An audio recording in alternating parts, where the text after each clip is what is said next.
Mahal mo ba si Jesus? Ako po si Father Fiel Pareha at ito po ang ating segment, ang Daily Devotion, na kung saan tayo po ay magdarasal, magbabasa at magninilay kasama ng salita ng Diyos sa buong taon. Manalangin tayo. Sa ngalan ng Ama, ng Anak, at ng Espiritu Santo. Amen. Halina, banal na Espiritu, liwanagan mo ang aming puso at isip, nang maunawaan at may sa buhay namin ng iyong salita. Amen. Our Bible passage for today is from the Gospel of St. John chapter 21, verses 15 to 17, and I read it for you. When they had finished breakfast, Jesus said to Simon Peter, "Simon, son of John, do you love me more than this?" He said to him, "Yes, Lord, you know that I love you." Jesus said to him, "Feed my lambs." A second time he said to him, "Simon, son of John, do you love me?"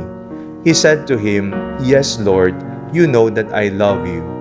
Jesus said to him, "Tend my sheep." He said to him the third time, "Simon, son of John, do you love me?" Peter felt hurt because he said to him the third time, "Do you love me?" And he said to him, "Lord, you know everything. You know that I love you."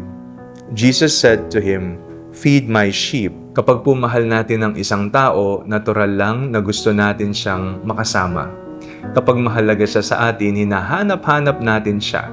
Kahit pagod tayo, may oras tayo para sa kanya. Kahit maraming ginagawa, nakakagawa tayo ng paraan para maipakita na mahalaga siya sa atin. Kung ganoon ako magmahal sa mga taong mahalaga sa akin, gaano ko naman talaga kamahal ang Panginoon? Sa Ebanghelyo ngayon, 3 beses tinanong ni Jesus si Pedro, "Mahal mo ba ako?" Alam nating 3 beses ding itinanggi ni Pedro si Jesus bago ito nangyari. Hindi niya sinumbatan si Pedro at pinagalitang, "Pedro, bakit mo ako'y pinagkanulo?" Hindi siya pinahiya.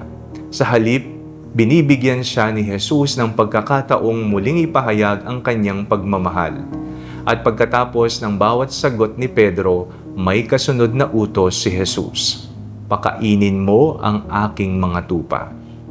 Ang tunay na pagmamahal kay Jesus ay hindi lamang sinasabi, ito po'y sinasabuhay. Madali pong sabihing mahal ko ang Diyos, pero paano ko ito ipinapakita? Dahil para kay Jesus, ang tanong na mahal mo ba ako ay hindi lamang tungkol sa nararamdaman natin. Ito ay tungkol sa paraan ng ating pamumuhay.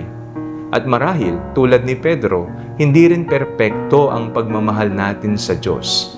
May mga pagkakataong nakakalimot tayo, lumalayo tayo, at inuuna natin ang sarili natin.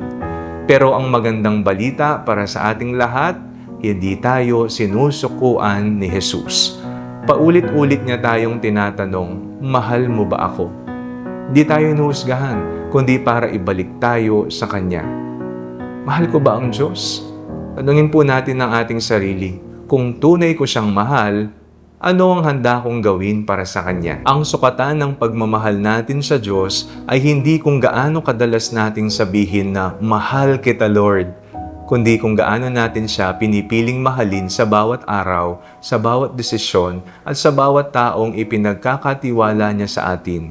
At kung isang araw humarap ako kay Jesus at itanong niya, "Mahal mo ba ako?" Ang pinakamagandang sagot ay hindi lamang po manggagaling sa aking mga labi, kundi makikita sa buong buhay ko. Manalangin tayo. Panginoong Jesus, turuan mo akong mahalin ka, hindi lamang sa salita, kundi sa aking buhay. Amen. Sa ngalan ng Ama, ng Anak, at ng Espiritu Santo. Amen.